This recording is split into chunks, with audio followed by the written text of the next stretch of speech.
So JD Vance really got on that America Fest stage and said, "In the United States of America, you don't have to apologize for being white anymore."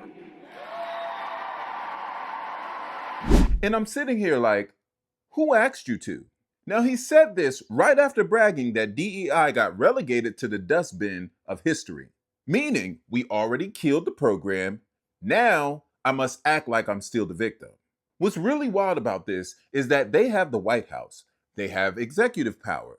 They already used executive orders to rip DEI out of the federal agencies. So why are they still crying like they're oppressed? Why do you need a rally to defend whiteness when you're literally controlling the levers of government?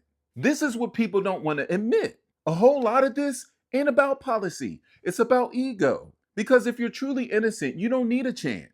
You don't need a slogan. You don't need a political movement screaming, "Stop accusing me." That kind of divisive energy usually shows up when people feel the truth getting too close to comfort.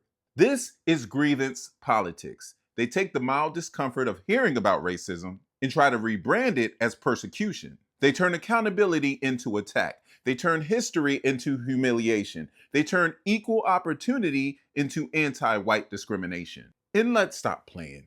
That conference wasn't about bringing Americans together. It was marketing.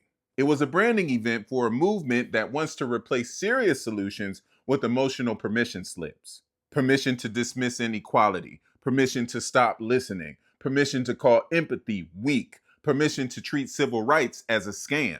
And the scariest part, this wasn't just a speech. This was an audition. The AP even reported he wouldn't draw firm lines against bigotry in that same environment because he's trying to hold together a coalition where outrage is the glue. That's not leadership, that is managing resentment. I'm going to say this responsibly.